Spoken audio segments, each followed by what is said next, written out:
Since the other two are going to be a little bit late, we'll go ahead and get started. All right. So I will call the City Council meeting for Tuesday, March 1st to order at 4:03. And we'll begin with a roll call, please. Councilmember Lara, Here. Councilmember Santos, Here. Councilmember Fenn, Mayor Pro Tem Martinez, Mayor White. Here. And at this point, do we have any public comments before we go into closed session? I have no written comments. Carrie, do we have anyone on the line? No callers on the line. And Mr. Pinckney, can you read the items for discussion, please? Yes, the closed session items, number one is conference with labor negotiators pursuant to Government Code Section 54957.6, agency designated representatives, Todd Parton or his designee, and then the unrepresented employees are listed in the agenda 1 through 10. And then item number two is conference with labor negotiators pursuant to Government Code Section 54957.6, city designated representatives, city manager Todd Parton, and Administrative Services Director Carrie Mendoza. The employee organizations are just the SEIU. Okay, thank you. And at this point, we will, before I adjourn into closed session, Nicole, can you sort of reach out to David and get a ETA? Yes. Okay. So I'll go ahead and we'll adjourn to closed session at 4:05.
We're ready to go.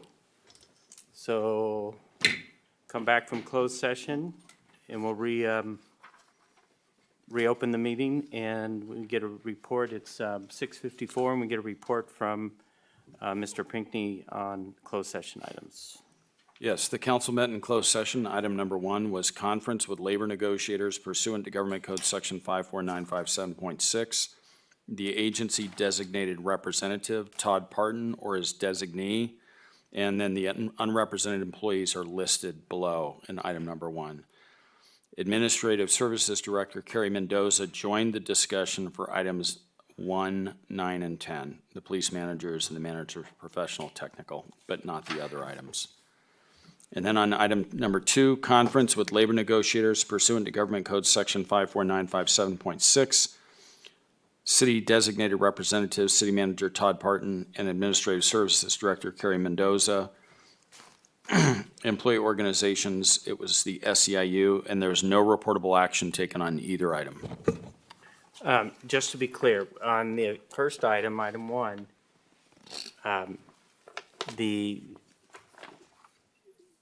your comment about Carrie Mendoza, she was in there for items 9 and 10 for item 1, correct? Okay.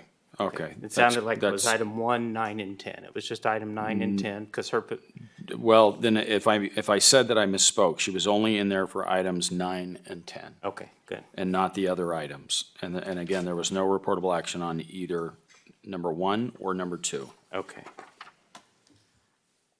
All right, thank you. And now we'll go into a regular session at 6:56. And can we start with let me make a correction. For closed session, Mr. Martinez, Mayor Pro Tem Martinez got there, I believe, about 4:15. And Councilmember Finn made it at 5:30, correct? 5:35, I think. Okay. So now if we could have roll call for the open session, please.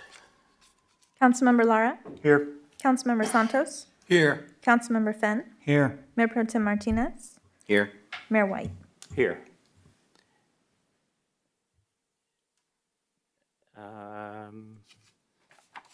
Okay, and we have no excused absences. Mr. Lara, could you lead us in the Pledge of Allegiance? Yes, sir.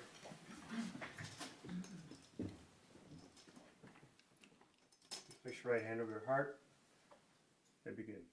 I pledge allegiance to the flag of the United States of America and to the republic for which it stands, one nation, under God, indivisible, with liberty and justice for all.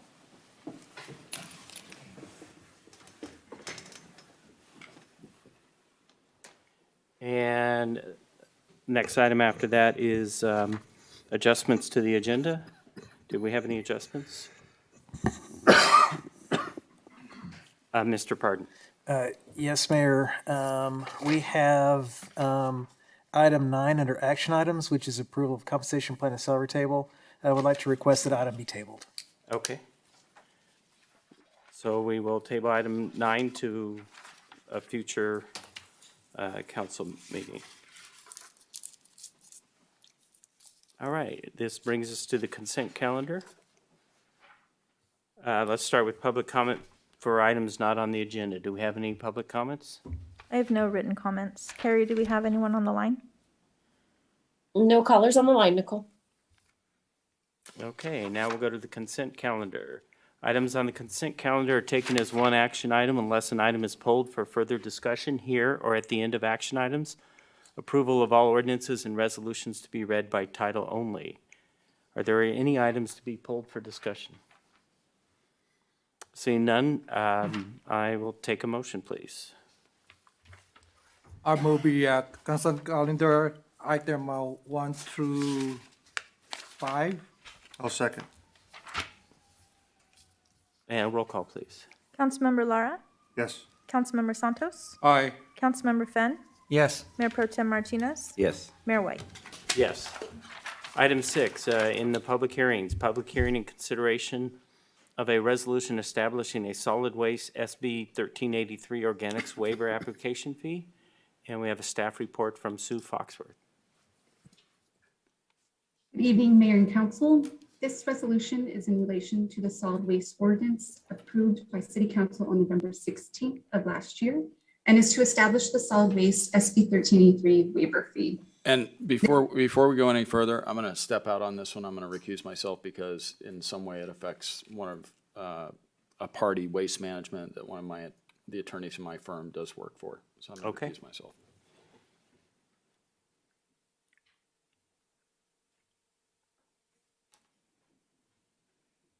Okay, Ms. Foxworth, you can continue.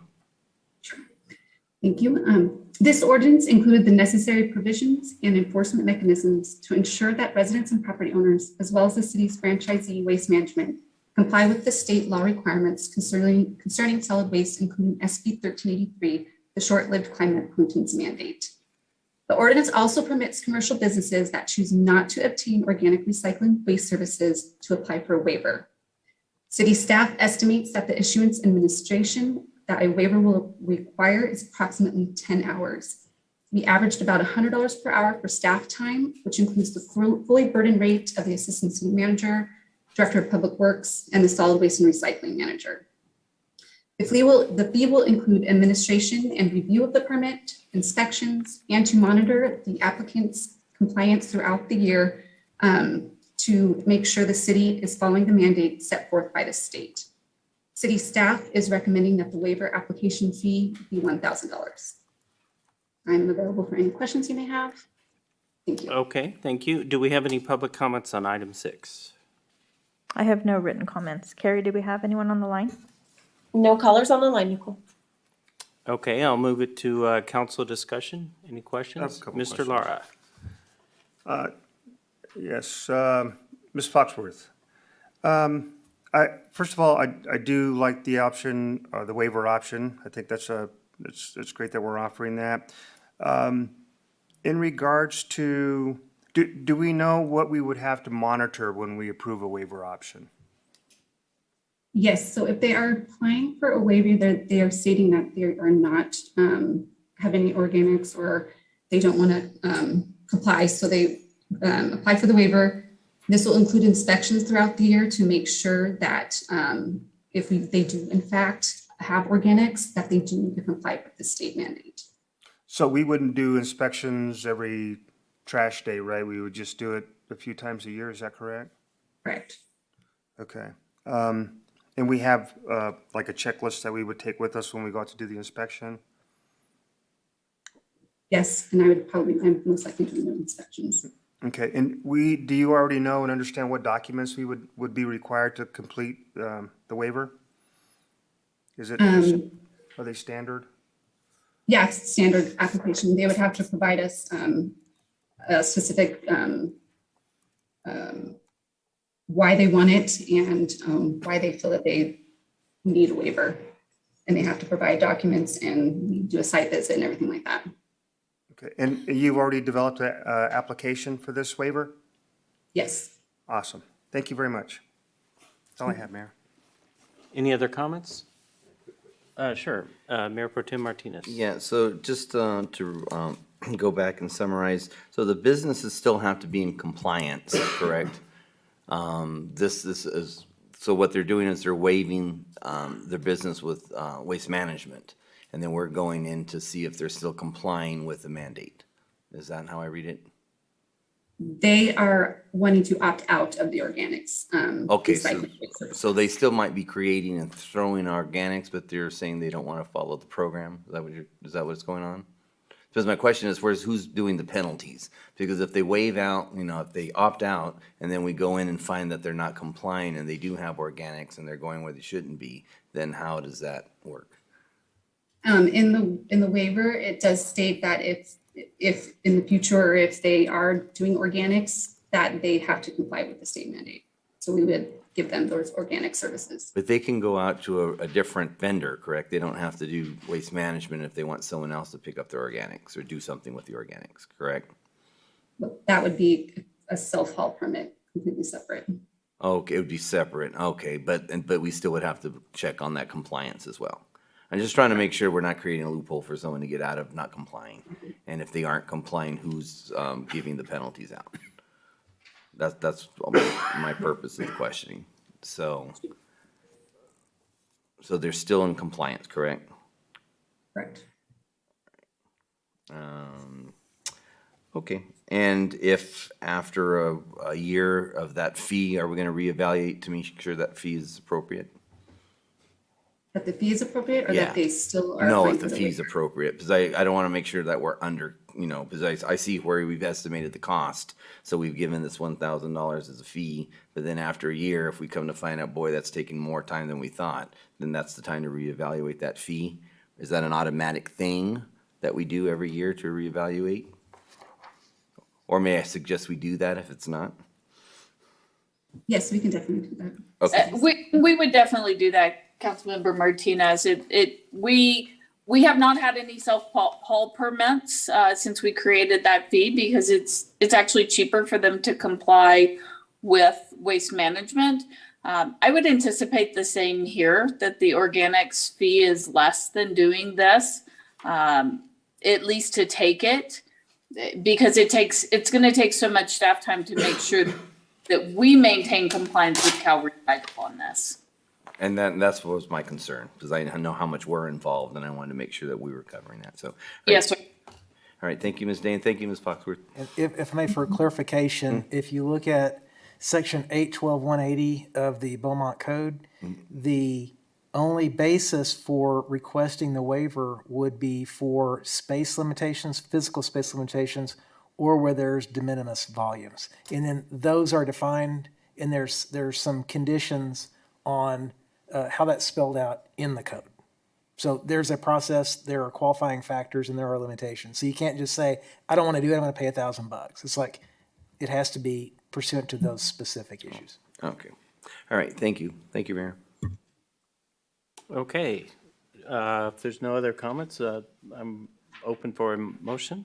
I'll make a motion to waive the full reading and. I'll make a motion to waive the full reading and approve by title only resolution establishing an organics waste service waiver application fee for commercial premises in accordance with City of Beaumont Municipal Code Section 8.12.180. Mayor, if I could interrupt before the second, we didn't officially open and close the public hearing. Oh, okay. So we will officially open the public hearing at 7:07. And do we have anybody wishing to speak on this issue? I have no comments, and I'll just double check with Carrie. Do we have anyone on the line? No callers on the line, Nicole. Okay, great. So we have a motion and a second. Get a roll call, please. Could we call the time for closing of the public hearing? I'm sorry. Do I have to? I guess I do, don't I? To Okay. officially close it, All right, please. we'll say 7:08. Thank you. All right, now we'll take a roll call. Councilmember Lara? Yes. Councilmember Santos? Aye. Councilmember Fenn? Yes. Mayor Pro Tem Martinez? Yes, Mayor White? Yes. So we can bring Mr. Pinckney back. And we'll go to item 7, another public hearing, a first reading of an ordinance to adopt an amendment to the Four Seasons specific plan. And we'll start with the staff report from Christina Taylor. Good evening, Mayor and Council. Before you for your consideration this evening is a proposed amendment to the existing Four Seasons specific plan. The Four Seasons specific plan was originally adopted in 1989. It was known as the Hubchild specific plan at that time. It was later amended to be called the Four Seasons specific plan. The entire project is an active adult community restricted to persons age 55 and older. The Four Seasons is located on the southeast end of town, across from Sun Lakes in Banning and just west of Seneca Springs. And the Four Seasons specific plan is now built out. There are a variety of lots that were approved as part of this project, ranging in size from a minimum of 2,600 square feet to lots that are larger than 6,300 square feet. The minimum setbacks also range from a minimum of 7 feet to a minimum of 20 feet, And these all depend on what planning area the houses are located in. So many of the homes, the older ones were built on larger lots and they have greater setbacks. A lot of the newer homes that we've seen built in the last 5 years or so have been constructed on the smaller lots and have much smaller setbacks. Throughout the years, city staff and the Four Seasons Homeowners Association Board have worked with many homeowners on tree removal issues. Typical issues that require tree removals in this community are usually roots affecting pipes, where the roots have grown down into pipes and caused damage, or trees that have grown and they're now causing roof damage due to branches rubbing on different parts of the top of residential structures. Many of these sites, because of how the houses are oriented or because of the reduced setbacks, have no alternative location for replanting a tree when one is removed, without incurring a similar damage to the property in the future. And because of this, staff has worked with the HOA board at the Four Seasons community, and we are recommending a change to the front yard landscaping requirements for this specific plan. So citywide, landscape regulations vary based on what area a house is in, some specific plans versus general zoning, but a typical requirement is that there be 2 trees in a front yard of a single family residence. Currently, the Four Seasons specific plan requires that a 15-gallon tree and then a 15-gallon accent tree. So initially, the 2 tree requirement is in the Four Seasons plan. What staff is proposing after having worked with the HOA board is an option for not replacing the trees if they are removed, and they can meet one of the 2 conditions included here, which would be a tree has been removed due to property maintenance issues, or the front yard depth is less than 20 feet. This amendment was presented at the city's planning commission in February. There was a representative of the HOA board from Four Seasons in attendance, and he did speak in favor of this amendment. The planning commission voted unanimously to forward a recommendation of approval of this amendment to the city council. Having said all this, staff is recommending city council hold a public hearing and approve specific plan amendment SP 2022-0007 to the Four Seasons specific plan. I'm available if you have any questions, and I'm not sure if anyone from the HOA board is on the line. They may have called in. Okay, and do we have any public comments? I have no written comments. We do have to open the public hearing. Do you want to call that time? Yes, please. We'll open the public hearing at 7:12. Thank you. Carrie, do we have anyone on the line? No callers on the line. I do see Mr. Genetti has turned on his camera. Did you want to speak, Mr. Genetti, on behalf of the HOA? Yes, I would. Thank you. Is that all right, Mr. Mayor? Mr. Mayor? Yes. Is it okay that I speak? Okay. Yes, go ahead. Yes, as represented, as a member of the board, we are in favor of this because of everything that Christina Taylor has just presented. We've had a number in the last 2 months of damages by tree roots in the front, and also some other parts where they've crept into the back, lifting up a driveway in one front area, tying up a sewer pipe in another area. The yards are just way too small, some of them. So this would help alleviate that difficulty in the future. Thank you. Thank you. Just to be clear on the record that Mr. Genetti was speaking as a private citizen, not as a public official. Just Correct. Thank you. Okay, at this point, I will close the public hearing at 7:13 and open to council discussion. Any comments, questions?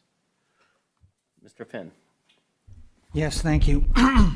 Just the strikeout for the, well, 2 questions. One is the strikeout for Sundance. Was that just a typo that was carried over from previously? Yeah, so when we were going through the document, we found this, and I think this dates back to like 2014-ish. We found that in there, and so this is, the Sundance strikeout is a cleanup item. Okay. And then the other question is, if somebody wants to make any changes to the tree types that are there, are there restrictions with the HOA that would govern and be more restrictive than what we are approving here? So the Sundance specific plan has a complete tree palette. So there are a number of approved trees that a homeowner can choose from. They have the option to replace in kind the same exact tree, or they can pick from any number of trees that are already approved in the specific plan. Okay, and I think you accidentally said Sundance, but you meant Four Seasons. Oh, I'm sorry, I did Okay. after talking about the All right. strikeout, sorry. And so, Yes, Four okay. Seasons. And then, so that list then has been vetted to prevent any evasive trees to be selected, correct? Correct. Okay, all right, I'm good, thanks.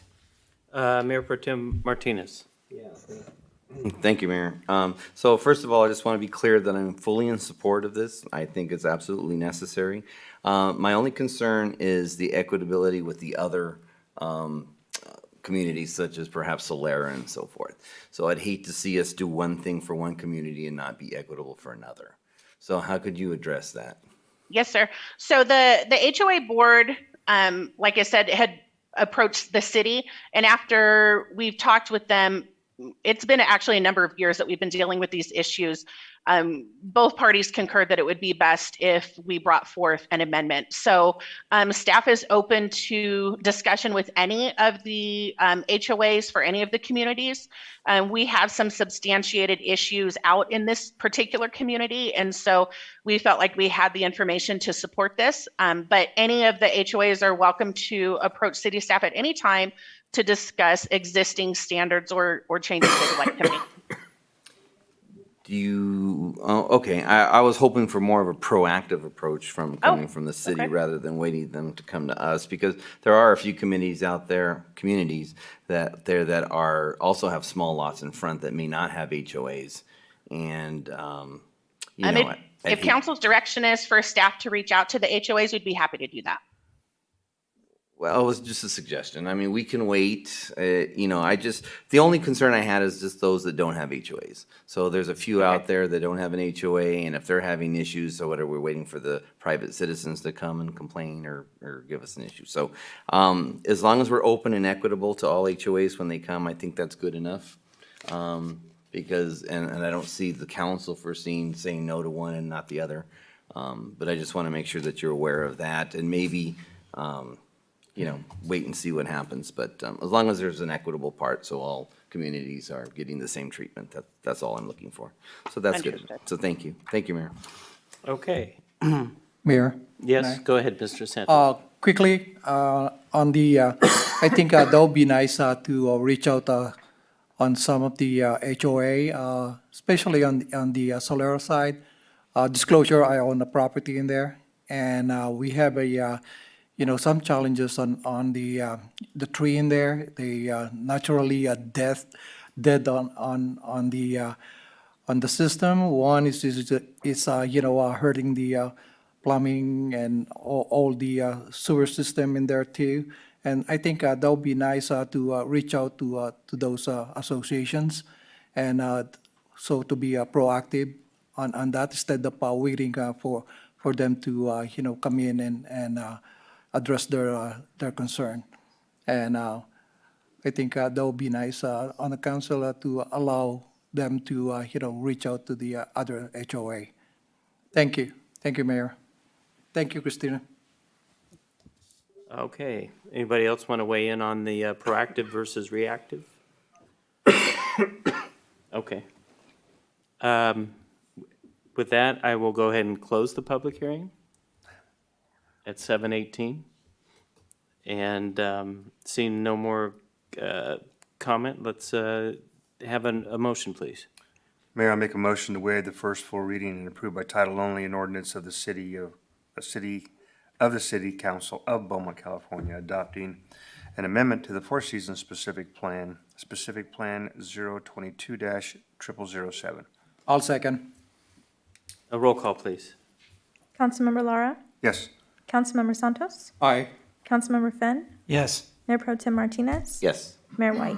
Yes, item 8 is another public hearing. I'll open the public hearing at 7:19.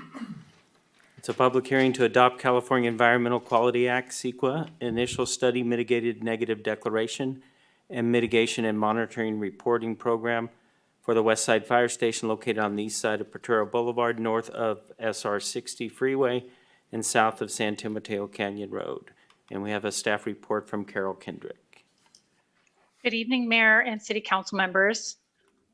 Carol Kendrick, Planning Staff, presenting the draft initial study and mitigated negative declaration for the West Side Fire Station. The draft study was prepared to determine the potential environmental impacts in conformance with the California Environmental Quality Act. The project is a capital improvement project that proposes to construct 2 buildings consisting of a 4,730 square foot administration building and a 4,791 square foot structure for fire apparatus, storage, laundry facilities, and ice and generator rooms on approximately 1.59 acres. Subject property is located within the urban village zone, and it has the same general plan land use designation. As you mentioned before, it is located on the east side of Potrero, north of the 60 freeway and south of San Mateo Canyon Road. The CEQA analysis was prepared by Chambers Group and is included as attachment A to your staff report. The document identified potential impacts related to the biological resources, cultural resources, and geology and soils for the proposed project. Mitigation measures have been proposed to reduce the level of potential impacts to a level of less than significant, and the mitigation measures are included as part of the draft document, and the page numbers for each measure are identified in your staff report. The draft document was circulated for a 30-day public review period that began on January 21st and concluded on February 21st, and no comments were received by staff. So at this time, staff would like to recommend that the council hold a public hearing, adopt a mitigated negative declaration and mitigation and monitoring reporting program for the West Side Fire Station project, and direct staff to prepare a notice of determination to be filed with the Riverside County Clerk Recorder. This concludes my presentation. I'm happy to answer any questions you may have. We also have the Public Works Director, City Engineer Jeff Hart, available to answer any questions related to the project. And we have Corinne Little-Bonin with Chambers Group to answer any questions regarding the draft initial study and mitigated negative deck. Thank you. Thank you. Do we have any public comments on this? I have no written comments. Carrie, do we have anyone on the line? No callers on the line. Okay, I'll go ahead and close the public hearing at 7:22 and open it up for council discussion. Seeing no comments, I'm open for a motion. Mayor, I'll make a motion to adopt a mitigated negative declaration and mitigation and monitoring reporting program for the West Side Fire Station project and direct staff to prepare a notice of determination to be filed with the Riverside County Clerk Recorder. I'll second. Roll I'll call. second that. Okay, second by Mr. Finn. Roll call, please. Councilmember Lara? Yes. Councilmember Santos? Aye. Councilmember Finn? Yes. Mayor Pro Tem Martinez? Yes. Mayor White? Yes. All right, we'll move on to item number 9, approval. We tabled that item, or we pulled that item, so we'll move on to item 10, the Wrangle Park update. Staff report, Christine Day. Good evening, Mayor and Council. This is an update on Rengel Park and looking for some direction on your overall concept plan. So back in January, the city staff council directed the city staff to revise the Rengel Park improvement plan to eliminate the splash pad and feature first the baseball court or the baseball field, and then the basketball court and the playground in those orders. So we began working with the landscape architect in order to bring back a concept that council could bless so we can move forward with the improvements. So tonight, attached to your staff report, we have actually presented 2 different concepts for you. The first is the half court basketball, which is the lower image of the park. This particular basketball court is a dimension of 50 by 70, which is an actual half court with 3-point lines. And then the upper concept actually does the NBA half court, eliminates the 3-point lines in roughly as a dimension of 40 by 50. We are looking for some council direction tonight if these are consistent with the overall direction that council provided in January, and which concept the council would prefer to go with. Once we have that, we have also been out working on budgets. The concept with this park renovation will be that the city staff will general this project in order to keep it in budget and expedite the improvements. We have listed out a list of improvements that are associated with the ball field. So we would go through and repair all the fence, make the batting or the ADA access on the Olive Avenue side. So where the dugout is, we're missing some ADA access along that sidewalk. And so we need to improve that. We would go through, paint all of the fences, replace all of the irrigation in the outfield, re-level the outfield, sod the outfield so that it is playable in time for the 4th of July tournament that the neighborhood does. And then we would eliminate the existing bleachers that are not to safety standards today, and we would relocate those to the side and put appropriate ADA access underneath those. We would replace all of the light fixtures and go with new LED lighting. This would reuse the existing poles, but provide upgraded lighting. This provides a substantial cost savings over the original concept, which was to put in some Musco lighting. These lights would also have controls to them, so both the neighborhood could use them, but they would also be powered similar to the rest of our fields across the park system. We would need to install a new electrical cabinet out there. Currently today, it runs into the old restroom building that is, a portion of it is still standing. That would need to come out. We would need to relocate into a new electrical cabinet. And then we would replace the older scoreboard with a new scoreboard and then landscape around the field. We are estimating that those improvements will be somewhere in the neighborhood of $238,000 to $250,000. The total park budget is $867,000, of which $64,000 of that has been spent to date on design and engineering. So then at that point, if you back out the field improvements, it leaves roughly about $200,000 for a new play structure, cover if that's what the council would like, the appropriate safety surfacing that would go under that. We're estimating somewhere in the neighborhood of about $100,000 for the flat work throughout the remainder of the park. And then park equipment such as trash cans, benches, and then signage. And one of the questions we have for council tonight that we'd like to get some direction on is currently this side where the playground and the restroom is fenced along the perimeter. The question is whether or not we would like to go back with the perimeter fencing, or if we would just like to fence around the actual play structure itself, and then maybe some perimeter fencing around a portion of the basketball. So if they shoot and miss, it doesn't go off into the street. There's actually a rebound nature there. This would leave us a little bit of contingency. We believe that if council blesses this concept plan tonight, we can begin. We've started to execute some contracts for things that we know we definitely need, but we believe that we can get this project done for a grand reopening in June. And so again, tonight, what we're looking for is an overall blessing from the city council in terms of the concept plan.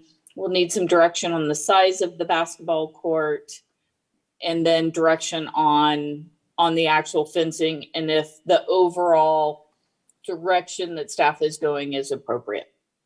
I'm happy to answer any questions that you may have. Okay, thank you. And do we have any public comments on this one? I have no written comments. Carrie, do we have anyone on the line? No callers on the line. And we'll open this up to council comments and questions.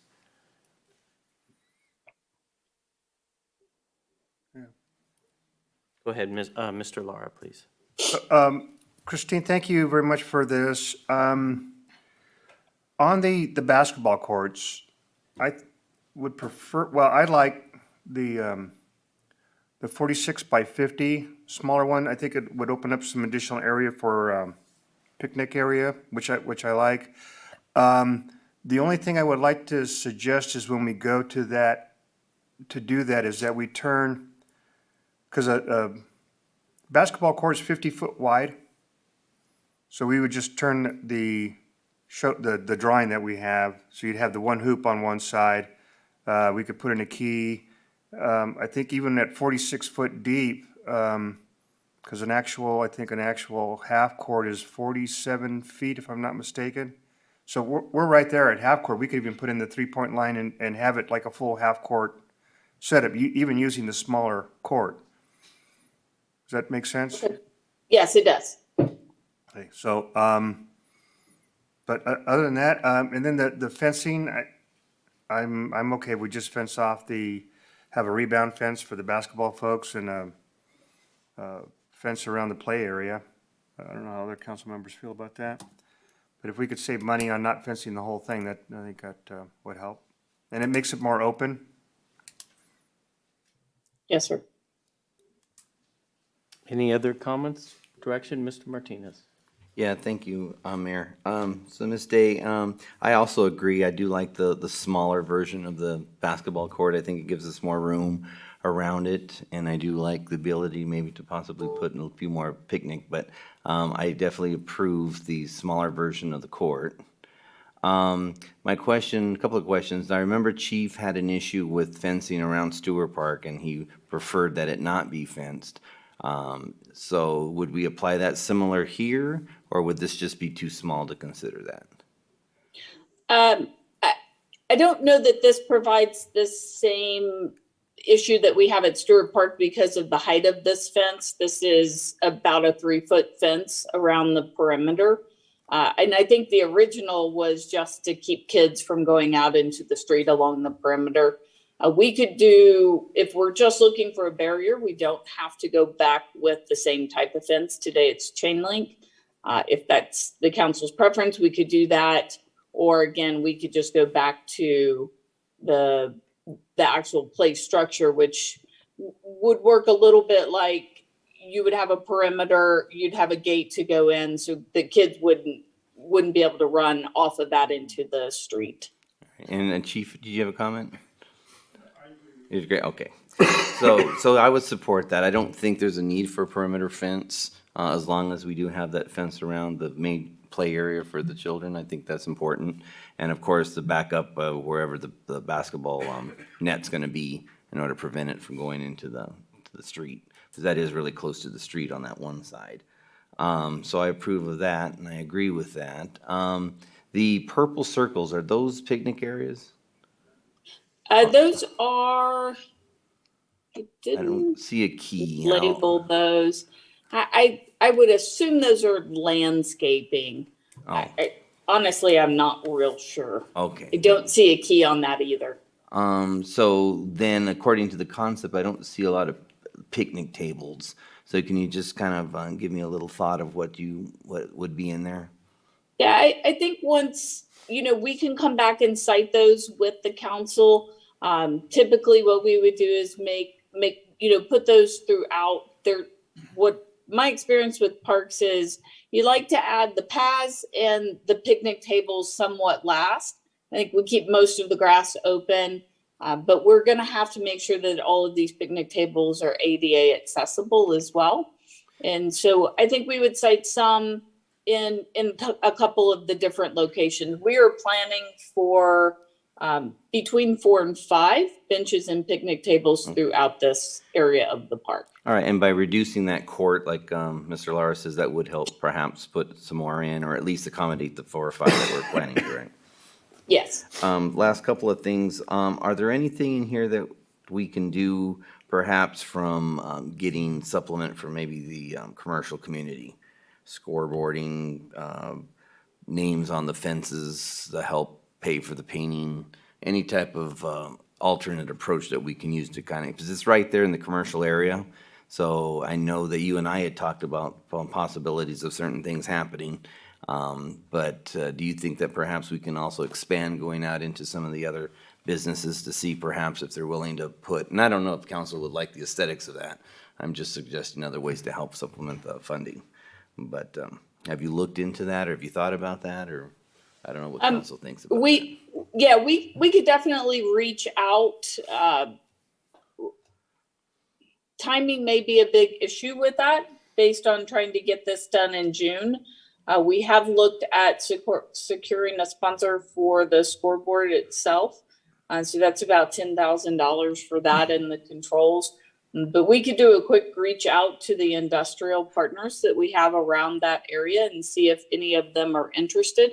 And instead of maybe doing certain items like a playground or a bench or things like that, we could do a plaque as part of the overall signage package, which would be, contributors to the park, if that's what council would like to do. Okay, and I don't in any way want to hold the project up or create any more of a burden for us, but I just thought another avenue or something that we didn't get to put in that we can maybe put in once somebody else, gets involved. So, Sure. All right, perfect. And I think that was it. All right, thank you. Thank you, Ms. Day. Thank you, Mayor. Any other comments? Mr. Santos? That's good. This a good plan and everything, and I do agree on the a smaller basketball court on this. I mean, this is great, and then I do support on the putting a fences in there for security. And the only thing that I really I want to see on this on this project, especially on Wrangle Park, is the back to the original plan to have the splash pad. And they might be crazy about it. No, I mean it's I like to have a destination park on this. I think it will be beneficial for the barrio district to have that because whoever plays on the baseball field in there, they have kids, and they'll be part of the entertainment. And since we will have a concession in there, and I think that will benefits the city on that. And then at the same time, I know Mayor Pro Tem Martinez mentioning about the commercial. I think it's a good idea to have a banner instead of permanent advertising in there. To have a banner, if they do want it, put it on the fence. I mean, against the chain link fence, and that will be on a monthly basis, or maybe quarterly or yearly, and that will be put it down on that, and so they could express their their support on this project, and that fund could help the whoever doing a fundraising for the event, and that will support that.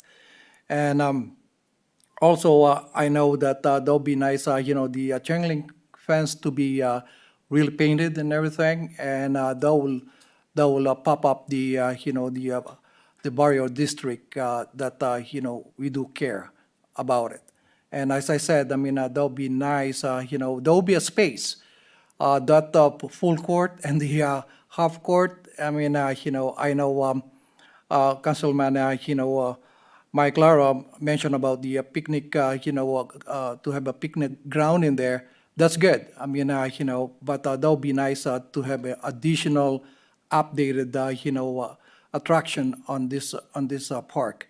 And the picnic table and bench, just like you said, Christine, and we could put it somewhere else. I mean, not somewhere else. I mean, within the area to support the family who comes in there.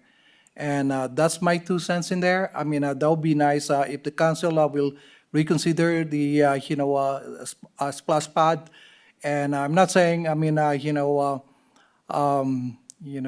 have to upgrade the area on this. I think it will benefits the community in there. And then I'm not saying we'll be a little bit modern, and we will not be stagnant on the ideas on this. So other than that, Christine and everybody, I mean, I hope you will, you will consider that on have a splash pad, and then at the same time, I think it will be within the budget of, originally, we were in the budget for 1.3 million on this. I think that will be a good plus within our community. Thank you, Mayor. Christine, thanks a lot. Yes, sir. If that's something that council would like us to do, I would recommend that we do that in a phased approach. I don't believe we could get the splash pad in before June. It is something that if council's interested in, then we would cite just the amenities that you see here as slightly different and reserve some space. We can certainly do that and then come back at a later date if council selected.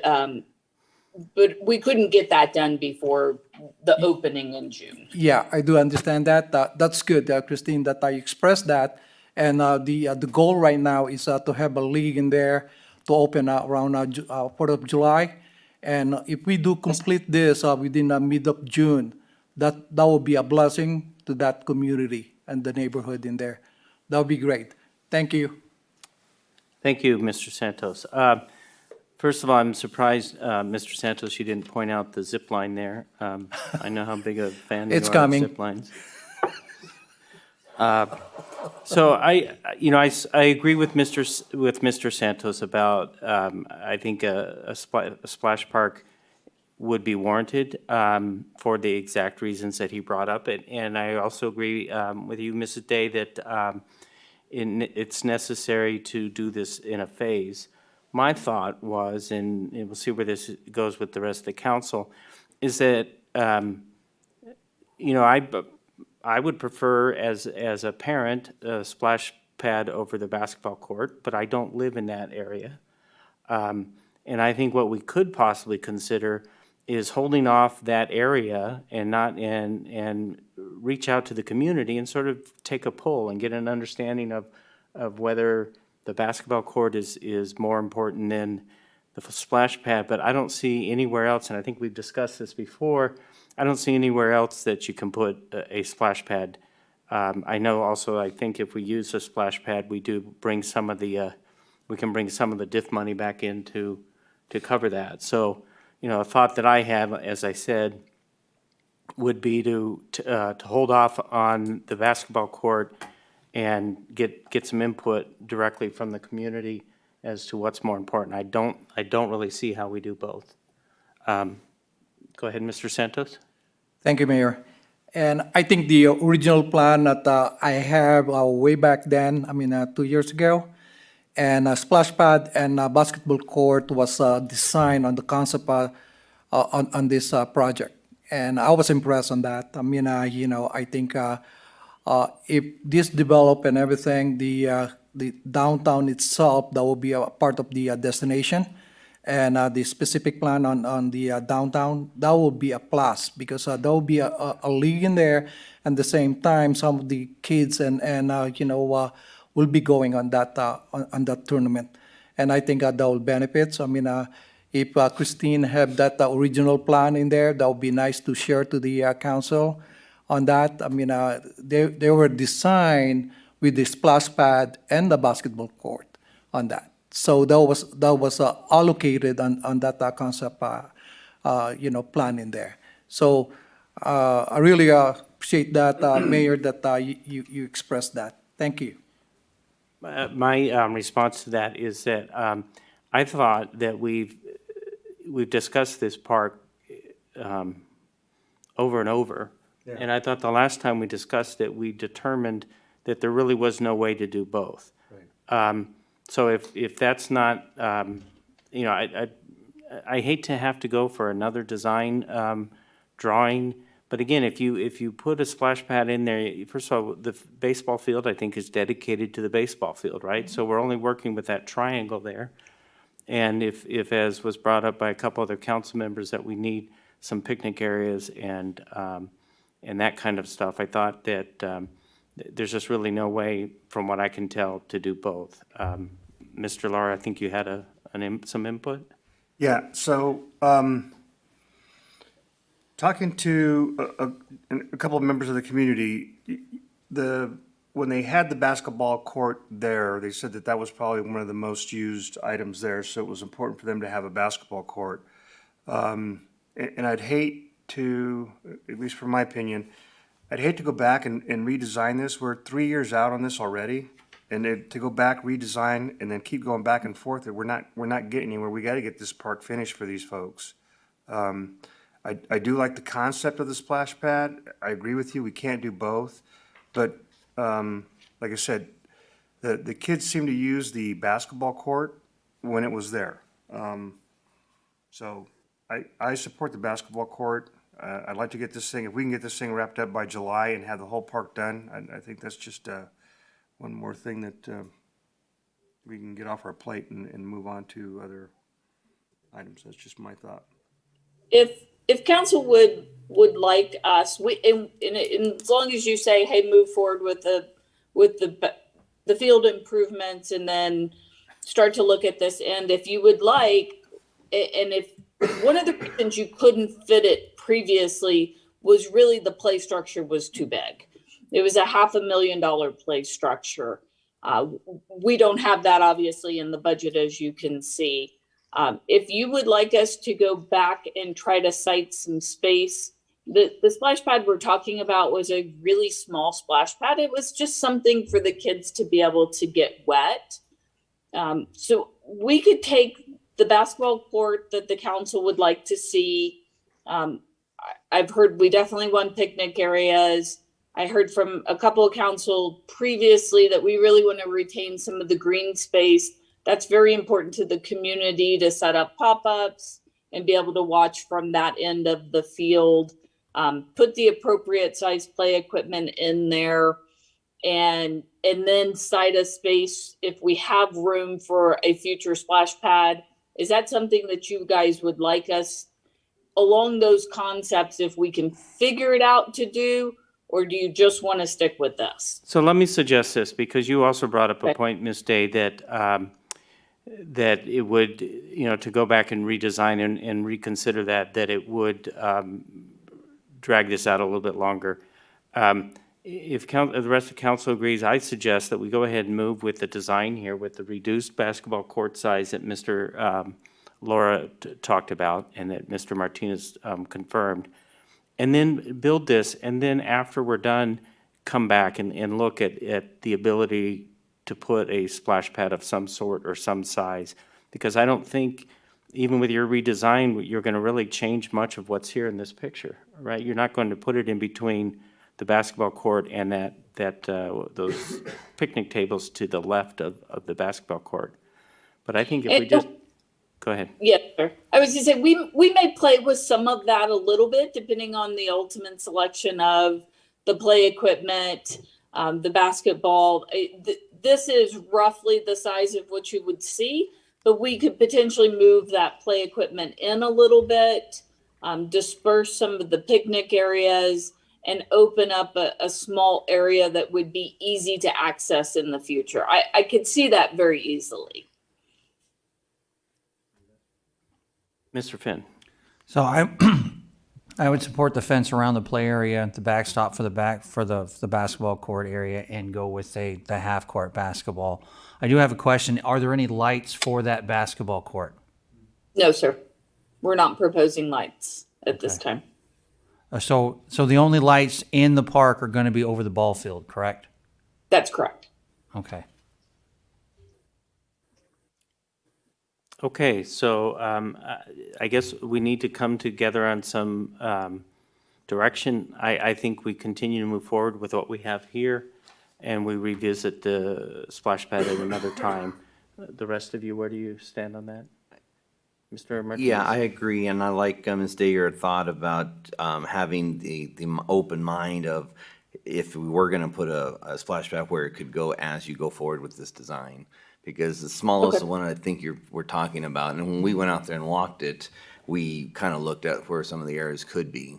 So some of those, a small one would probably fit in there as long as you know going into this design that it might go somewhere in there. I think that would work. So I'm supportive of that. I think we all can agree that we're not interested in seeing another design at this point. Correct. Correct? No. Okay. So do you have the direction you need? Yes, sir, I do. All right. Thank you very much. Okay. We will get to moving and open this park in June. All right, so we'll move to item Very number good. 11, a request to authorize grant writing assistance to Townsend Public Affairs, Inc. in the amount of $15,000. And we have a staff report from Christina Taylor. Good evening again, Mayor and Council. Before you this evening is a request to authorize a one-time grant writing assistance contract to Townsend Public Affairs. The city currently contracts with Townsend Public Affairs for lobbying services at both the state and federal levels. Prior to COVID-19, the city had grant writing services available through that contract, but during COVID-19 and since then, the city has restructured the contract to reduce overall costs and cover only lobbying services, leaving grant writing through TPA, but on an as-needed basis. Caltrans is opening the sixth cycle active transportation grant funding window. The call for projects begins this month. I believe in about 2 weeks, it will officially be open. And there is a deadline for the application of June 15th. City staff has previously looked at submitting and would like to submit an application for an active transportation planning document for development of a citywide active transportation plan. The application process is time intensive and it does have a moderate level of difficulty. It's also fairly competitive. So staff is requiring assistance in preparing of this grant.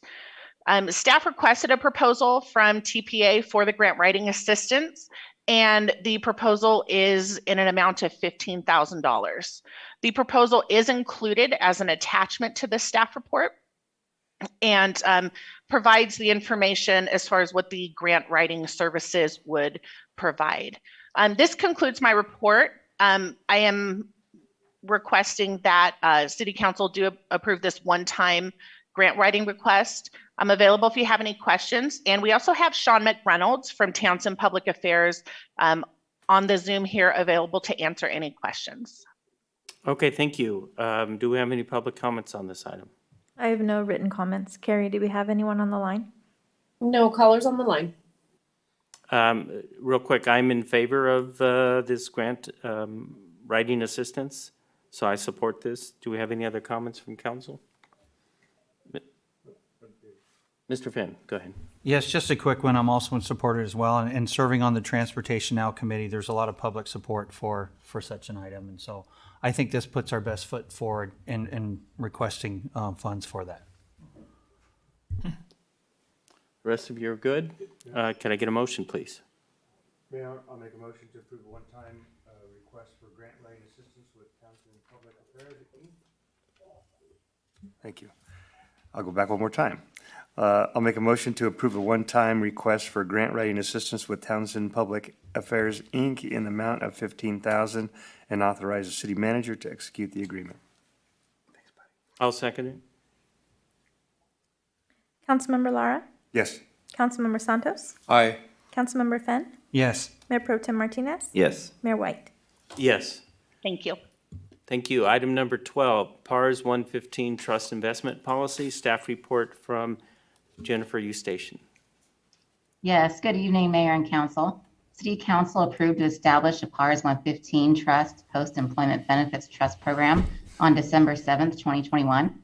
On January 18th, 2022, a pension funding policy and investment strategy for the 115 Trust was approved by City Council. What I have for you this evening is the investment policy for the active moderate investment strategy that was approved on January 18th. This policy provides for the scope and purpose, investment objectives and constraints, duties and responsibilities, and acknowledgement acceptance. Once the 115 Trust investment policy has been approved by City Council, funds will be moved into the account per the funding policy. The policy before you tonight was reviewed by the Finance and Audit Committee on February 14th, 2022, and was recommended to bring forward to City Council for approval. With that, I'm available to answer any questions you have. And we also have Keith Stribling, a Senior Portfolio Manager with Highmark Capital Management here to answer any questions as well. Do we have any questions? Let's start with public comments. Do we have any public comments on this item? I have no written comments. Carrie, do we have anyone on the line? No callers on the line. Okay, I'll open it to council comments, questions. I think we're good to go. Can I get a motion on this item, please? Mayor, I'll make a motion to approve the PARS 115 trust investment policy. I'll second. And roll call, please. Councilmember Lara? Yes. Councilmember Santos? Aye. Councilmember Fenn? Yes. Mayor Pro Tem Martinez? Yes. Mayor White? Yes. Thank you. Item 13, award a professional services agreement to Dudek Incorporated for groundwater and surface water monitoring services related to the Maximum Benefit Monitoring Program. Staff report from Thaxton Van Bell. Good evening, Mayor and Council. The City of Beaumont is a MaxBen participant, and as such, we are tasked with ground and surface monitoring activities. In December of 2021, we issued an RFP for these services. In January of 22, we received 2 proposals from Cardno and Dudek, and as requested, the price has been listed in the staff report. Staff evaluated the proposals and is recommending to enter a 3-year contract with Dudek for these services. If Mayor or Council has any questions, I'm happy to answer them. Do we have any public comments on this item? I have no written comments. Carrie, do we have anyone on the line? No callers on the line. Okay, I will open up to council comments and questions, and I'll start with a fairly obvious question, Mr. Van Bell. There's a significant difference between the 2 bids, and we're going with the lower one. Can you explain, give me a little understanding of why they're so far off?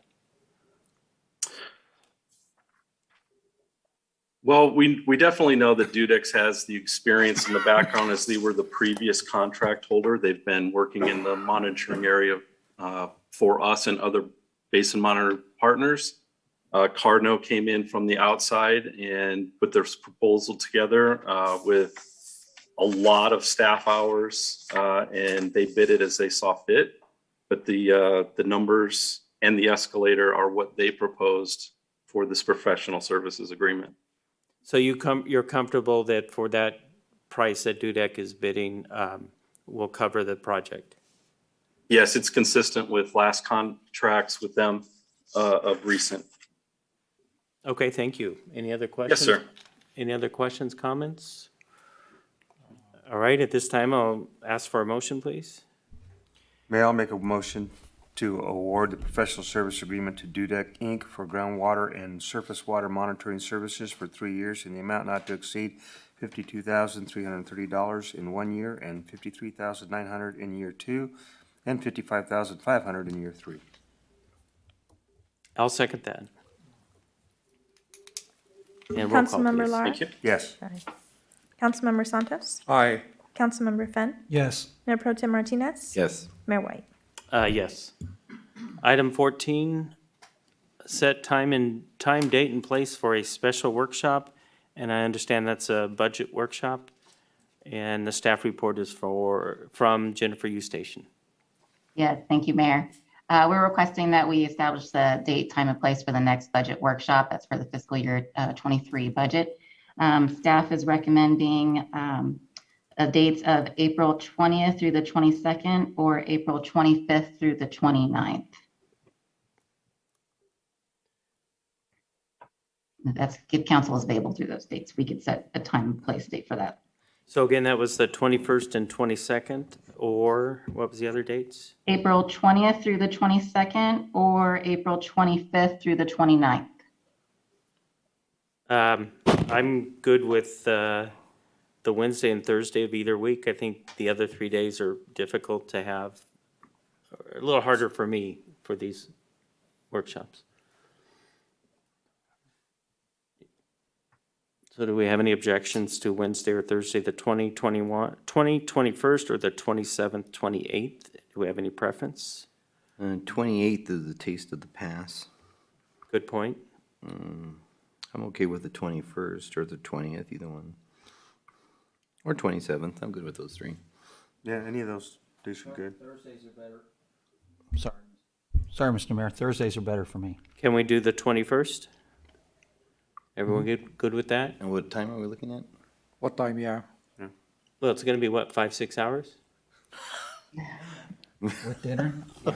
With dinner? I was hoping we can get started about 7:30 AM? a.m. Till midnight? Oh, yeah. We'll give you a lunch break about 1:15. And we should have it wrapped up by 10 or 11. This is a seminar All right. conference, okay. So we'll start with 5, That works. 5? okay? I'm good. on 21st that. at 5? Mr. Santos, you'll bring Portos? Yeah, hey, Huh? I'll bring it. Kuban? No, I'm serious. I mean, Okay, so we'll do that that'll get us in the right mood for an exciting budget discussion. All right, So that's the 21st at 5 o'clock, right? 5 o'clock. Great, have it down. Thank you very much. Councilmember Santos will be Portos and Brats. Oh, okay. Hey. You'll be surprised, man. All right, so we have that set. Item number 15, assign and approve a designated city council member to participate in the review and recommendation of proposals for landscape architecture and engineering design services for the Stewart Park improvement. Staff report, Jeff Hart, please. Thank you, Mayor. Actually, Dustin Christensen is here from the Public Works Department, and he'll be presenting this item. Thank you, Jeff. Good evening, Mayor, council members. City manager objectives for 2022 were presented to the City Council on February 15th. And one of these objectives is to enhance the request for proposals procedures in order to improve confidence in the procurement process and ensure transparency. And this new RFP process includes city staff presenting RFPs to the City Council for review prior to authorization. And then when authorizing City Council to designate a sitting staff member to participate in the review, including determining submitted proposals are qualified, participating in the scoring of the proposals, and determine who needs to be interviewed.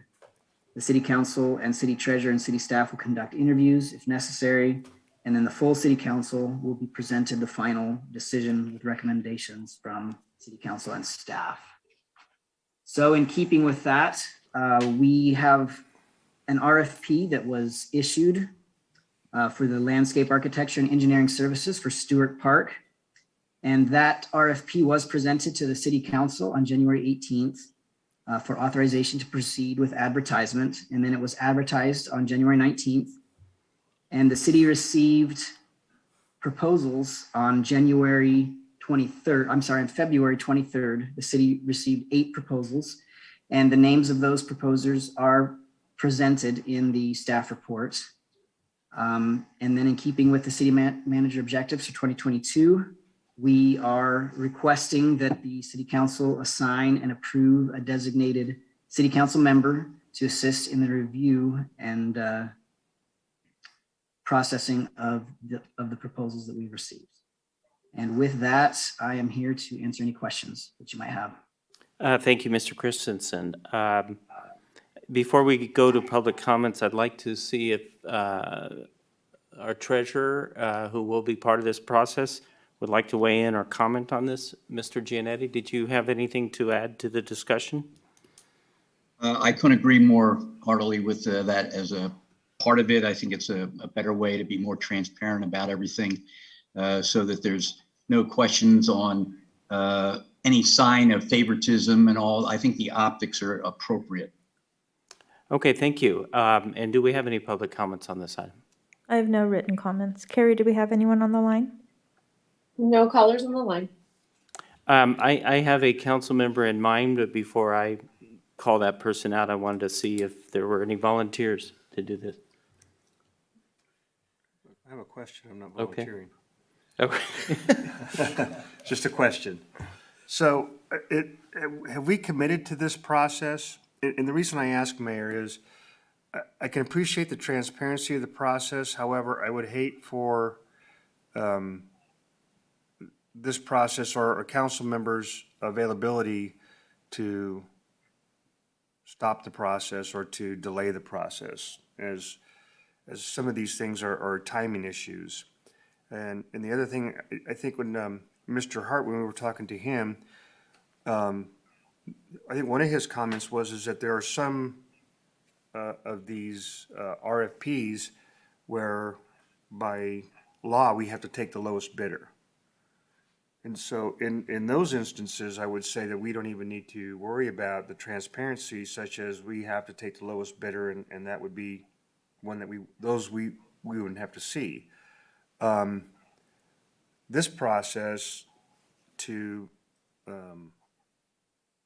maintain the transparency, what I thought we could do, or with a suggestion I would make, Mayor, is that staff do the normal RFP process, come with, in this instance, would be the top 3 candidates based on the interview and the bid and the fit, I guess. And then we put together a small committee from the Finance Committee, which could consist of the treasurer, a council member, and one of the members of that committee, and they could review the top 3 bids, ask their questions of city staff to ensure that there is that transparency and that interaction between our electeds and the treasurer.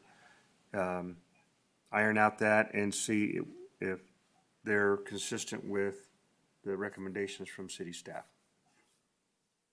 Thank you. Any other input, response? Comment on that. Mr. Martinez? I actually like that idea. I think it still gives us the transparency that the public's looking for, especially if we're using a public committee to do that. So I like that version of that. You're going to have a council member there anyway, and it takes the council member out of the technical part, which, we're really not qualified. We're there for the transparency and to make sure that, we're doing proper when we're looking for reviews and being equitable and that kind of thing. So I think that's where our oversight comes in. When it comes to the technical part of the review and stuff, I think staff is fully capable of that. So I like that, and I would support that idea. Mr. Finn? Yes, Mr. Mayor, I agree with that as well, and I think that it's an extra benefit by involving the Finance and Budget Committee, because then we can have members of the public to be able to learn from and receive their input on this as well.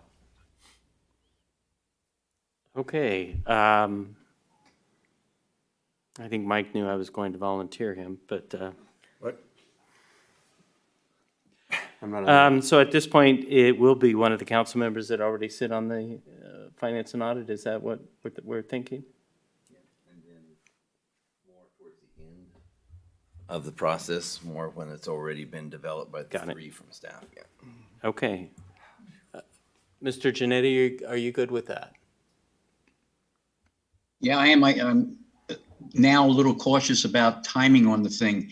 We only meet once a month as an audit committee, so I think it was Mr. Martinez or Mr. Lara that said something about holding up the process. So we would still have to have maybe a special interim gathering of myself, a member of the committee, and one of the council members. Because, we aren't going to wait. Like if we have that RFP and you want to review the proposals, you don't want to wait a month in cycle.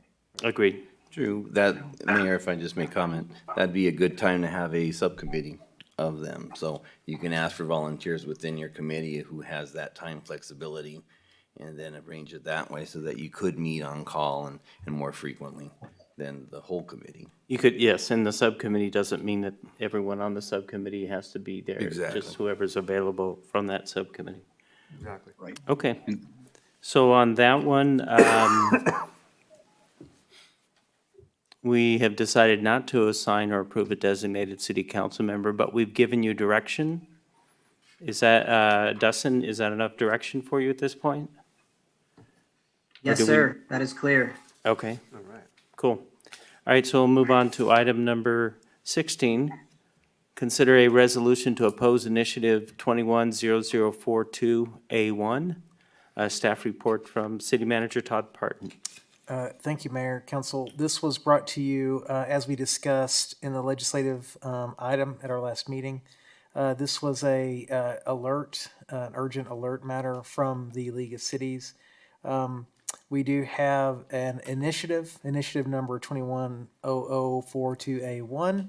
It's called the Taxpayer Protection and Government Accountability Act. The bottom line of this proposal would be a constitutional amendment to be with an attempt to bring this to the voters at this next election cycle. And the net effect of this would be to significantly alter and curtail the ability of cities and governmental agencies to set set tax rates, select service rates, service fees, those types of things.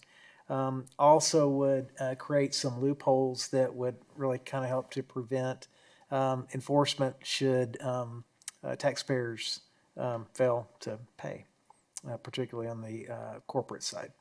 So anyway, you have here the resolution, the draft resolution that the forum was provided by the league, and there's some additional backup information that we provide, in the backup to this. So again, just looking for direction from council and on whether you would like to approve this resolution of opposition to initiative number 21004221A1. Thank you. Do we have any public comments on this item? I have no written comments. Carrie, do we have anyone on the line? No callers on the line. I'm in favor of this resolution. Is there any discussions or comments? We talked about it pretty much last time, I think. So at that point, I'll make a motion that we, well, it says consider this resolution, which we've done. So do we need to vote to approve it, or can we? Yes. Okay, so I'll move that we approve the resolution as it's written. I'll second. A roll call, please. Councilmember Lara? Yes. Councilmember Santos? Aye. Councilmember Fenn? Yes. Mayor Pro Tem Martinez? Yes. Mayor White? Yes. Discussion of Assembly Bill 571 and campaign contribution limits. Staff report by Nicole Wheelwright. Good evening, Mayor and Council.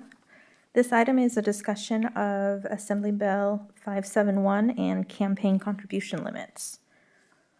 An Assembly bill with an effective date of January 1st, 2021 was passed. And this sets the campaign limits for elective city offices to match the state limits.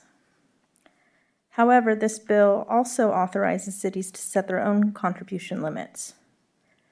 This can be different from the state limit. It can be more restrictive, less restrictive, or a city may choose no limit. If a city limit is established, then enforcement standards for these violations should also be adopted. For historical reference, prior to the enactment of the Assembly Bill, the city had no campaign contribution limits established. So currently, now in effect by default, the city's campaign contribution limit is $4,900 per contributor per election. In the event that the city council adopts a limit or defaults to the state limit, the city clerk's office would be tasked with monitoring the contributions and compliance with these adopted limits. City council has the option to establish the following. There can be no adoption, and city campaign contribution limits would thus then be imposing the state limitations. Or the city could establish a campaign contribution limit by way of ordinance, and this contribution limit can be more than the state limit, less than, or they could adopt an ordinance for no limit. And I'm happy to answer any questions. Thank you. We'll check for public comments. Do we have any public comments on this one? I have no written comments. Carrie, do we have anyone on the line? No callers on the line. So I want to thank you for bringing this item forward because I think it's important that we have this discussion. I'm okay with whatever we decide, whether we go adopt the state limitations or we put in our own.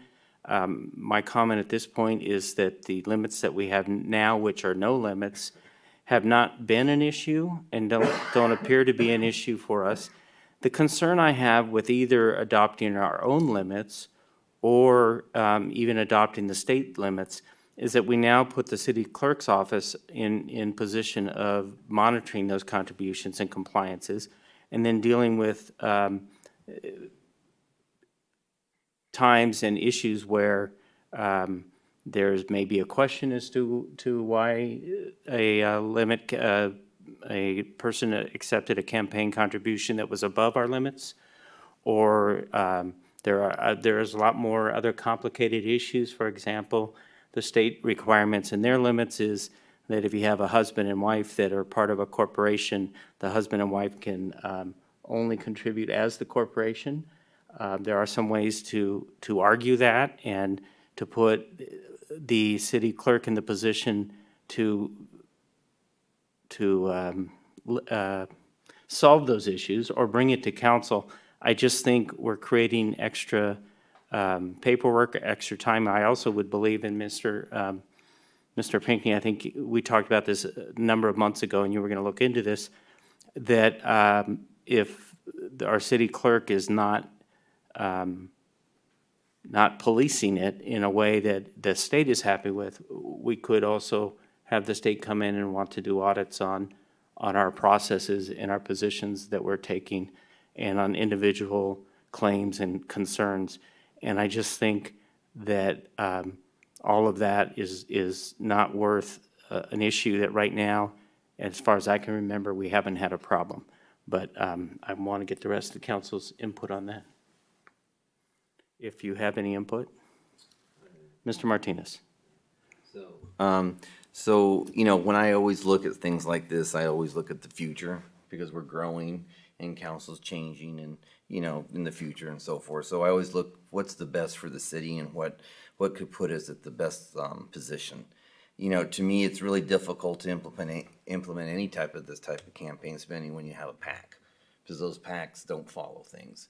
And that's why when you have these types of spending limits, I find it like the PAC's just going to go and donate anyway. So, you know, that frustrates me because I don't believe in that so much. But anyway, I do find it also odd that, you know, you have a $4,900 state limit. So I see that as a city, we should definitely not be that high. I mean, that's the same thing the state's allowed. So I do think we should have a limit. Maybe, you know, we'll throw out a number later if we want to talk about this. But I think it brings an ethical accountability to the candidate and to the council member, knowing that they have a limit and that they need to abide by that. And don't forget, we do have an elected city clerk and deputy city clerk. So we can always see what the duties are of such, where if we were worried about policing or overwhelming staff, we'd have that elected official that can come in and do that as well to help out with that, I would assume, because that'd be a part of the duty of that position, I would say. You know, and it does bring about a lot of issues and things that you mentioned. I agree with that. It's difficult, and you put yourself maybe even open more when you have something like this. But I think it puts a good statement to the public. I think it sends a message to the public that we want to be accountable, that we want to be responsible. You know, here's a number that we think fit based on whatever we decide or discuss. And it shows that it's not an unlimited, because that word unlimited is so, I mean, to me, the connotation is so open. You know, a person can get a $50,000, you know, contribution from one person. In a city this size, you can imagine how difficult it would be for your average person to try to go up against that type of money. So I think it's a good idea that we think about it. You know, if the council believes that it's not, then I'll support that as well. But I think it sends a message to the public that we're trying to be accountable. We're looking for the future. You know, here's a number that we say that we need to abide by, and then we're just going to have to deal with the paperwork. I mean, we have 700s and everything we do anyway, so, you know, it shouldn't be much of a difference to have a different thing to be accountable for. So that's my comment. Thank you. Any other, Mr. Finn? Thank you, Mr. Mayor. I've learned by personal experience that elections can be won with a very limited budget if somebody has a good reputation and some hard work. Some of the feedback I have received even very recently, and not even asking for it, but being a member of public office, individuals have expressed their opinion to me that they felt that there are elected officials out there that have been quote-unquote bought and paid for. And I certainly don't want, we have a great reputation here amongst the council. I certainly want to keep that going. And I think that we need to look out for the future as well. I would certainly support a limit at a minimum to match the state. But I think due to our size of our community and so forth, that even that number of $4,900, I think is excessive. And so to start a conversation with a limit, and it might seem small to some folks, but I would say $1,000 per individual based on what it takes to run for city council. This dollar amount may change in the future, but a campaign statement that was required of me when I ran and being the most recent for this council was only $600. And I think that there should be some individual contributions for that person that's running and so forth to put themselves out there. And so I'll just say the $1,000 and start the conversation from there, so. Okay. Mr. Lara? So I just want to make sure that I understand. So we would be reporting any contribution that is at the limit or over the limit, or you report any and all contributions too? Reporting as far as, So it's just say we adopted the $1,000 limit. You have to keep track of that then, right? correct. So would you keep track of every $10 donation, every $50 donation, or is it just those that are 1,000 and more? If It's, that was a limit? it would be, if it were 1,000, it would be 1,000 per contributor per election.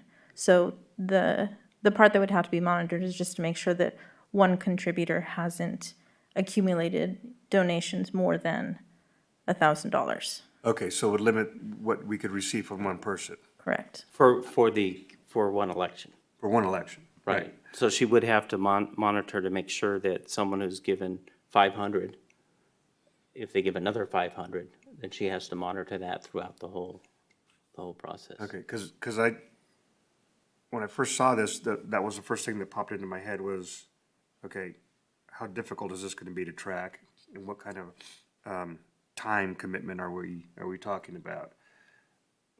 Well, if I may just comment on Sure, that. no. Remember, we still have to do 410s and all those reports. So those reports, we have to list our contributors if it's over, So she would just $99. So she review can the always look 410s? at those and look at those, find the amounts and say, okay, this one's 1,000, this one's 1,000, and take it off of that report. And then if it comes close to your election, you're supposed to report anything over that amount anyway. But I think you have to put in other rules, because if you're waiting till the filing period, so in other words, there's a 3 or 4 month filing period during which time you are taking contributions, and if someone is violating that, you don't find out until the end of the filing period unless you have every contribution being reported to the. Well, you'd find out at your pre-election report, when you send in your pre-election report to the clerk.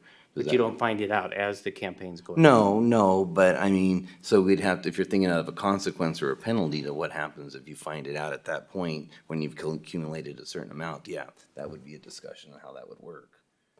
Yeah. Mr. Santos?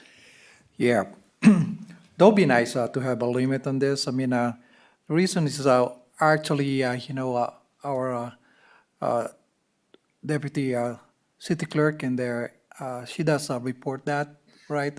My experience on this, I mean, and then at the same time, we have to report it also on the monthly basis on this to the county or to the state.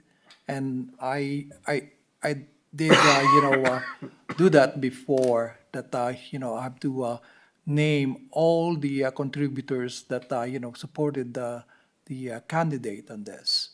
And I do reported that. Is that the process on this? If you know what I'm talking about. Yes, so monitoring the contributions would come from the forms that you turn in, yes. Okay.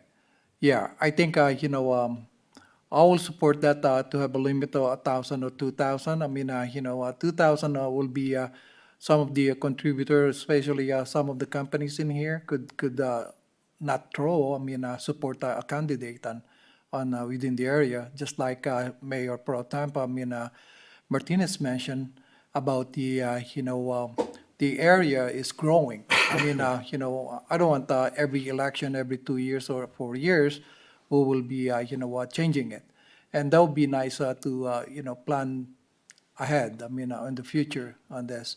I think, 2,000 or 1,000, I will go for it. For that. I think the council is going in the right direction on this. I will go for 1,000 or 2,000, whatever the council decide on this. Thank you. Thank you, Mayor. Mr. Pinckney, I have a question for you. If we find a violation of whatever rules we set up, does that then get pushed to the FPPC? No, we would enforce it.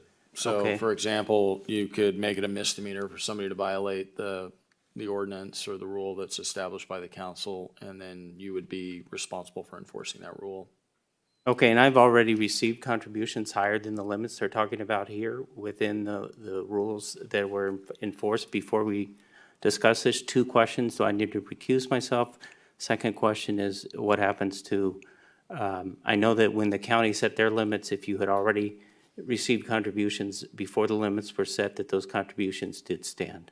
I believe that's correct, and the FPPC has an FAQ on this, and I'd have to look at that to see how it would be impacted.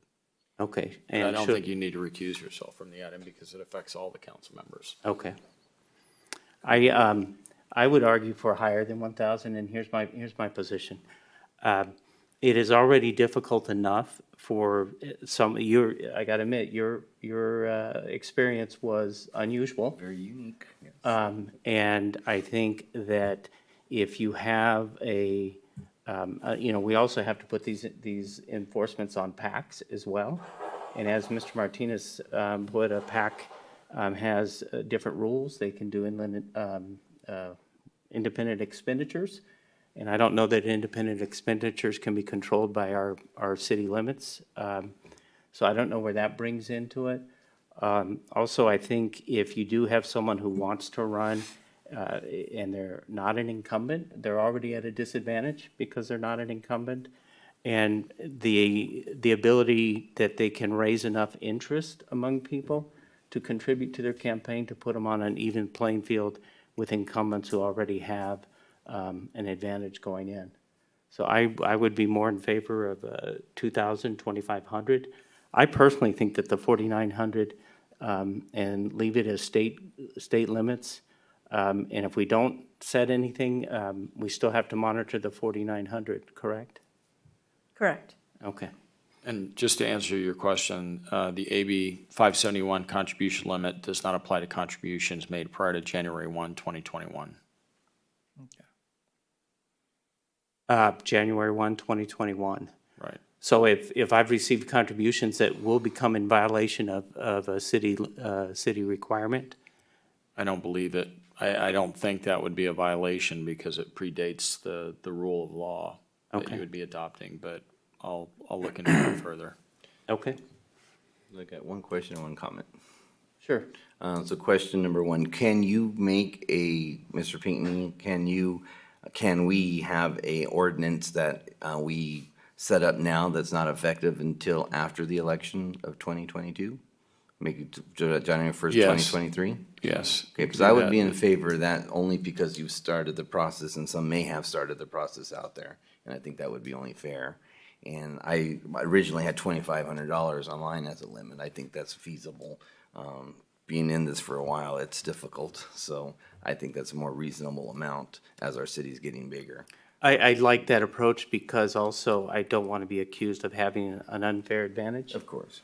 And I think that it would be, I think that's a responsible approach. I do think that 1,000 is too low, but I do believe 2,500. Again, if you don't have the ability to raise that through a handful of people, and your opponent has the connections to have an independent expenditure, it's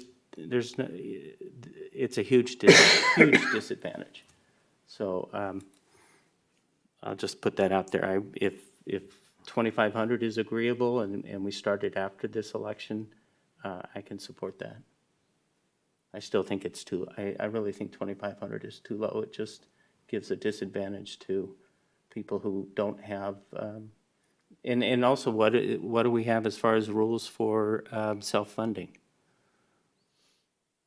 I didn't see that mentioned in I don't think any there of are the- any rules in self-funding. So you have someone who could easily put 20,000 into it, or you have a outside entity who wants to make it easier to purchase a position. I think we just have to be careful about what we do there. So where are we at this point? Well, Yes, Mr. Finn. So since I threw out the 1,000 to start with, and, you know, I would, hearing from the other members of the council, I certainly agree, and I appreciate your comments about starting for the next election. So that gives everybody a fair opportunity. 2,500 is still fair in my mind. I thought I'd start with a number. I purposely made it low. And I appreciate your comments about, you know, being fair, but not being an incumbent, although, you know, I do business in town and I was a public official. I'm sure that helped me, but I spent $150. I understand. Again, you're So, rare. and maybe that's book. rare. you Write know. a book. I because- understand. But I want But my feet were tired. I want to know your secret. The Write a unicorn. book.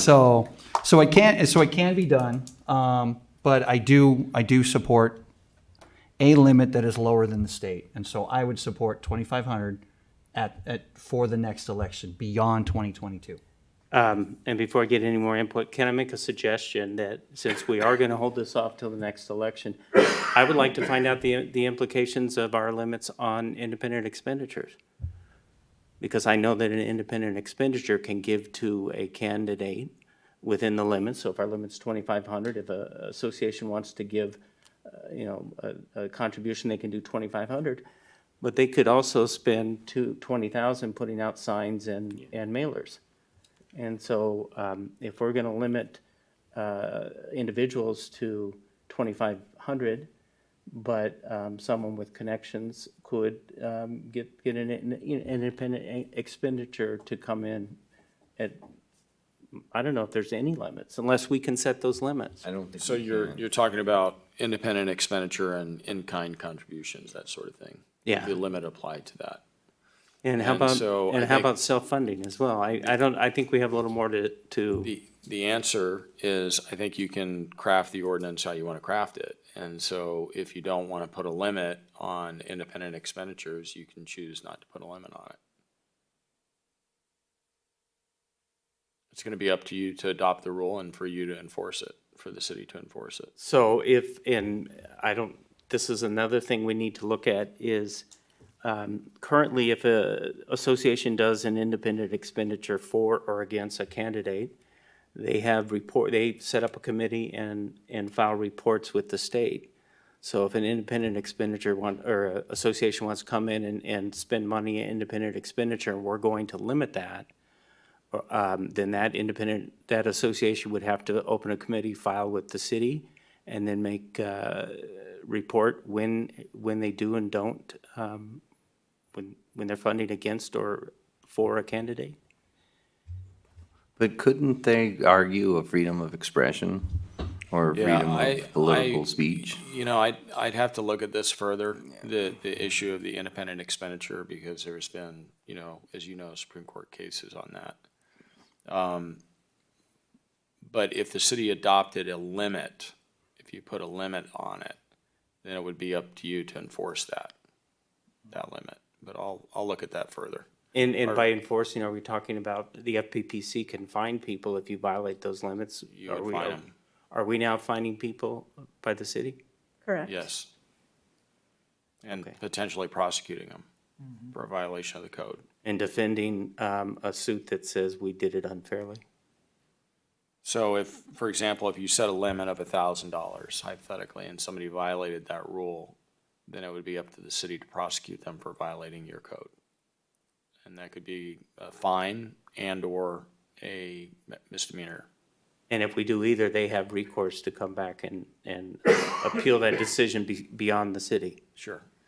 And another problem with independent expenditures, as I see, is if they are reporting internally, then already you have something that you don't have in the other cases where as a sitting council member could find out an independent expenditure for or against them if they had to file the committee. I know that they would file with the FPPC, and so if you're watching those, you can catch that all. But I'm just speaking from experience that we should go careful on this. So one other point to raise, and that is, if you set a limit and the person exceeds it, there could be litigation between candidates over that. So two people running for the same seat, somebody exceeds the limit, they file a lawsuit. Even after the election has been No, decided? during the election. After it's over, it's over. Even if they violated the rules? Even if they violated the rules, yeah. So They would just be subject to a potential misdemeanor violation and a fine, but I don't think it would not affect the outcome of the election. And if we go with no limits, we don't have any of these issues? That's correct. Okay. It's a pretty significant regulatory undertaking by the city to get into the campaign finance regulation business, which is currently handled by the state, but if that's the direction you want to go, we can craft something. And I'll throw out one more thing, because I think most of you know, when I ran, I was not a favorite of the city. And this city administration used as many tools as they could to make it difficult for me to run. It's the original campaign. Yes, the original administration. And I was able to overcome it because I was able to raise income. I was able to raise enough money from friends and family to overcome what the sitting administration, and in my opinion, directed or at least allowed for by sitting council members I was running against to harass me and to make sure that it was as difficult for me to run as possible. So that's where I come down on this issue, is that if there were these kinds of rules in place, I would not be here. And there may be others in this room who might not be here at that time, or would not be here now as well. And I'm not talking about only electeds, but that's all I had to say on that. So I would suggest that we table this for more information coming back. Well, what I would throw out for consideration by the council is if there's only an interest in doing it after the election, why not revisit it then? Yeah. Next year. Yeah, because we default right away to the 4,900 anyway because of the state limit, correct? That's the default. Currently, the default is the Yeah. state rule. See, so And this will also give us one election to see how much work it is at the 4,900 and what rules, what are we going to do when people break those rules now if we don't have anything in place that says, The city won't be enforcing, it'll be the FPPC, so the city's not gonna be Correct. doing anything. Currently at the, defaults, if we accept the 4,900? if you just leave it the way it is, it's the state's in control. the state's in control. Are you The state sure? regulates it. Yes. I believe so, yeah. Okay, so if it's 4,900 state limits, then the FPPC monitors and controls all of that. Correct. I would still have to monitor contributions, and then I would relay the information to the FPPC if I felt there was a violation, but they would do the enforcing, not the city. And if we did 4,800 or 5,000, we monitor it. Correct. Okay. All right. Mr. Mayor, if I can add another comment to that, given that insight, I'd almost say leave it alone. But I'd certainly like a discussion later on. Well, I think since we are 'Cause I going didn't to, realize the implications it would be on staff to be able to do that. Well, And if they reach that limit, then it's the FPCC, if I'm saying it right. yes, They let them have it. yeah. can I have? You're lucky that you don't know how to say that right. Yeah, exactly. I'll learn that later. Hopefully not. This one last comment, if I may, Mayor. Sure. So I'm in support of that. We can definitely hold off and let the state do it for now and have a discussion later. I just want to point out that what we seem to forget during our conversations is that it still holds the candidate or the treasurer and both accountable. So if you're talking about people that are exceeding it and talking about looking for, ways to see how we're going to enforce that, you're looking at a person that's intentionally violating it anyway, because they know up front when they file what the limits are. and what their responsibilities are. And if they're avoiding that or trying to get around it, then that's showing you, mischievous conduct anyway. And let me respond to that. The candidate doesn't always know. And I would have been in a lot of trouble for my Senate run if I didn't have and pay for, at about $1,000 a month, a treasurer that said, don't do that. And I brought up the issue with a married couple that are part of a corporation. If you're a candidate and you think I can get, limit from the husband and a limit from the wife, and then later it comes back that that's in violation of the rules, because you didn't know what you were doing, you're now investigated and could be fined. Oh, yeah.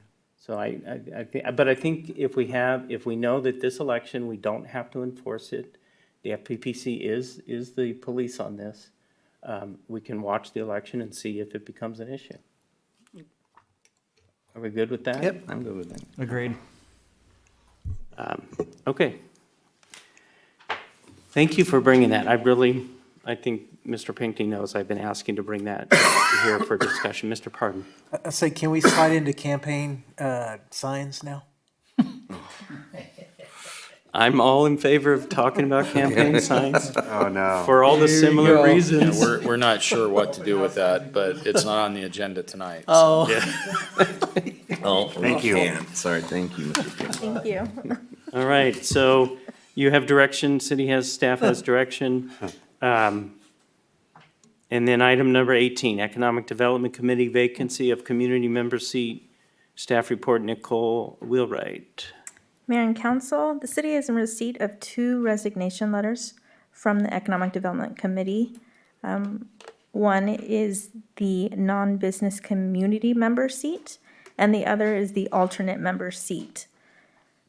The city clerk's office is seeking direction to advertise vacancies for these positions. Applications would be due on March 29th, and consideration of appointment by city council would be April 5th. Happy to answer any questions or take any suggestions. I'll move recommended action. I'll second. Good question, though, real quick. Sure, go ahead, Mr. What's Martinez. the term, the partial, it says partial term, when do the terms end? Through December of this year, On both of them? correct? Okay, thank you, Mayor. So we have a motion and a second. If there's no further discussion, I'll call for roll call, please. Councilmember Lara? Yes. Councilmember Santos? Aye. Councilmember Fenn? Yes. Mayor Pro Tem Martinez? Yes. Mayor White? Yes.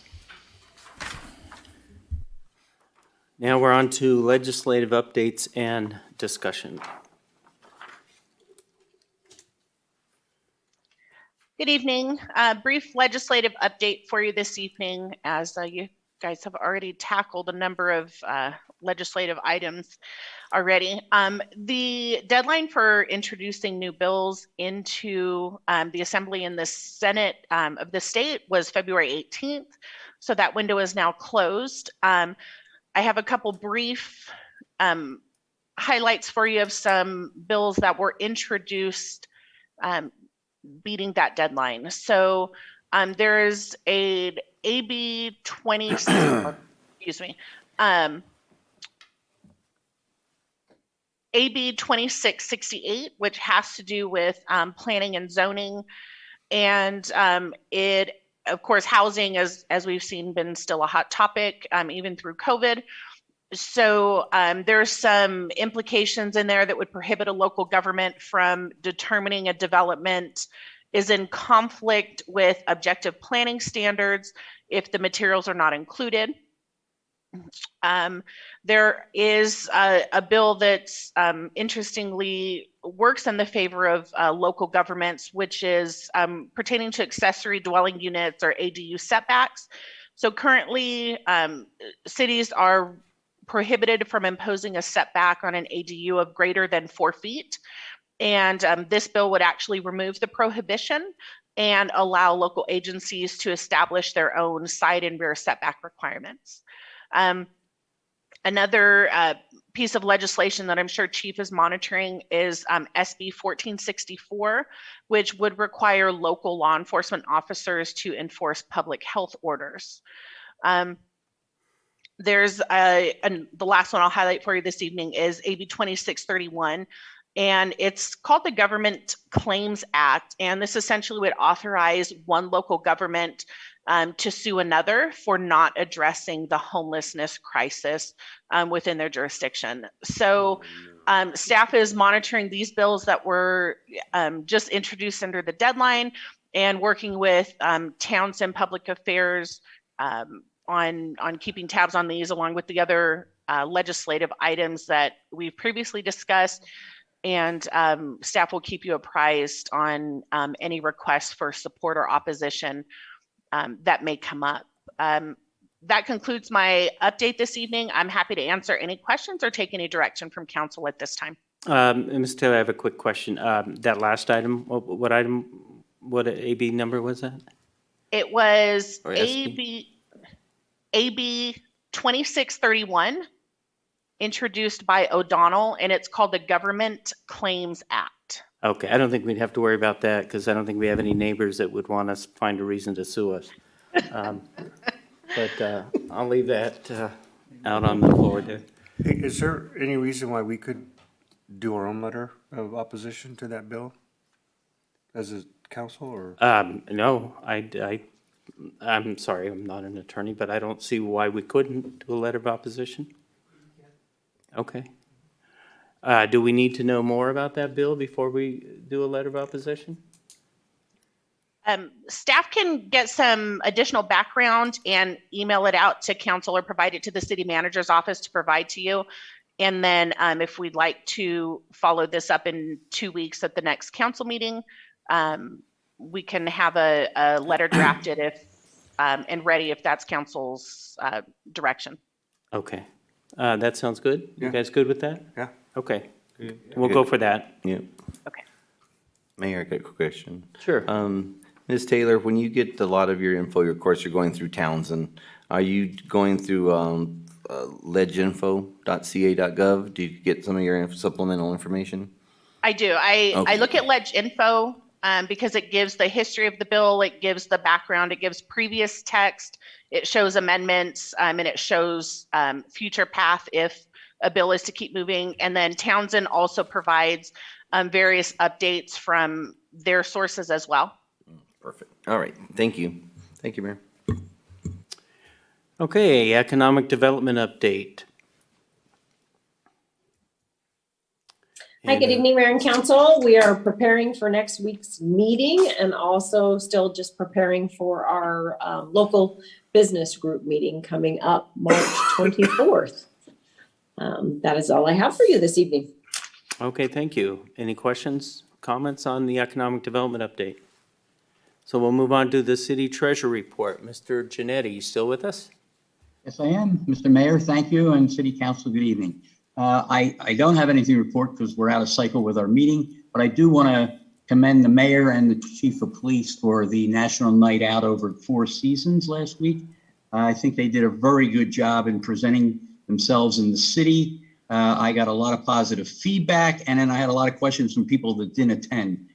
So I thank both of those and the other attendees, but I really appreciated the mayor and the chief for what they said to the audience. Thank you. Thank you. City clerk report.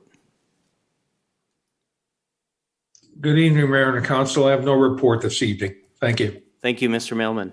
The city attorney report. No report this evening. City manager report. At your places tonight, I delivered the Beaumont book.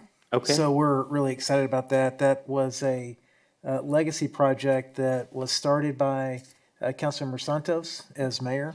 I had an idea that maybe we ought to put something together. So you'll see it's a glossy, it's a high quality, professionally produced piece. The idea is that this has about a 2-year lifespan to it. So we want every,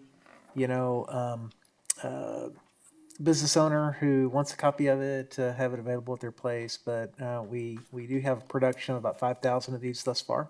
So I'd like to kind of get those out and about the community. So and then outside of that, Lakers are lucky to play the Mavericks tonight. And so, we'll see what happens. Anyway, concludes my report. And I think for the next issue, we do have a picture of Councilmember Santos on the zip line. Okay.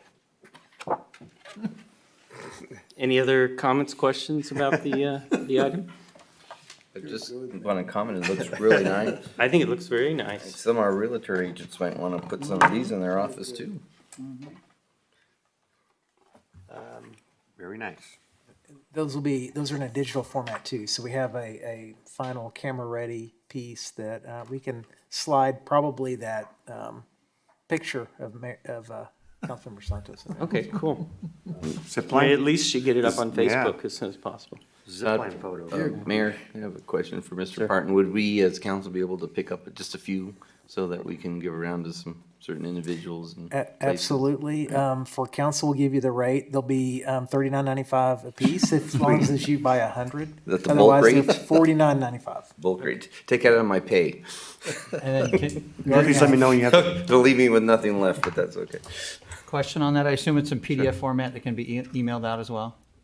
yes, yeah. So it'll be available online. It'll be available through your Beaumont app, so you can access it there. And then in this beautiful glossy hard copy. Councilmember Finn wants to print his own copies, save money. Well, now you will need to put up $23.85 for every digital copy that you download. Up to the Okay, and now we'll move to future agenda items. We have any future agenda items from council? All right, we'll move on to council reports, and I'm gonna go first so that I often forget what I want to mention, or someone else mentions it before I do, or after I didn't mention it. So, I have two events. First of all, I agree with the National Night Out was a lot of fun. Mercedes put together an amazing group of bullet points on all of our projects that are very important to that people who live on that side of town, including Second Street, Pennsylvania, a number of others that are skipping I'm not remembering right now. I do remember following Chief was first, and so we started with tall jokes, and I was second, and so we had some short jokes at that point. But then the representative, the captain for the CHP, and the deputy Salas for the Sheriff's Department got up, and both of them, their presentation was a recruitment presentation, asking for letting everyone know that they are very shorthanded and very understaffed, and they can't get people to apply for their academies. And I leaned over to our chief at the time, and I said, Chief, we're not understaffed, are we, at this point? And he hesitated for a minute or two, maybe not that long, and he said, well, let's put it this way. For the ones I'm allotted, we're fully staffed. So I just thought I'd throw that out since we have a budget workshop coming up. I want to make that point. And then the other thing, I'm referencing the zip line. We had a ribbon cutting for Mickelson Park. And I don't know if you have been to the park. Have you guys been to the park? Yes. I think it's by far, location is the most beautiful park that we have in Beaumont right now. It really is something special. So if you haven't been there, you should check it out. And then I also had a ribbon cutting for a new business off of Louis Estrada. The business is Jesse's Hidden Garage, and it is a auto shop. And I've already had them do some work on one of my cars. And it's a very welcome addition to our community, so I just wanted to put that out. And that's all I have. So, Mr. Lara, you're up. Mayor, I have nothing to report, sir. Mr. Santos. Just echo on the the mayor on this, we have the ribbon cutting, and he did excellent. I mean, just one cut on the ribbon, done. I mean, that was excellent. I mean, Been Mayor. working out. Yeah, on Mickelson Park. That's beautiful. If you haven't been there, go in there and, see that. And then there's a zip line in there. And our city manager, Todd, just zipped on that line in there. He did an excellent job. And then, yeah, he beat me on that, man. I mean, he counted 1 to 10, I counted 1 to 3. So that was good. Ashley, good, excellent job in there. Doug did, the scheduling was perfect. I mean, because there was, prior to that, there's a wind and rain. And then so sudden that day, it cleared up. I mean, it's beautiful. I mean, it's beautiful in there. So congratulations on that. Kristen Day did an excellent job walking around in there, seeing the whole park in there. And other than that, I mean,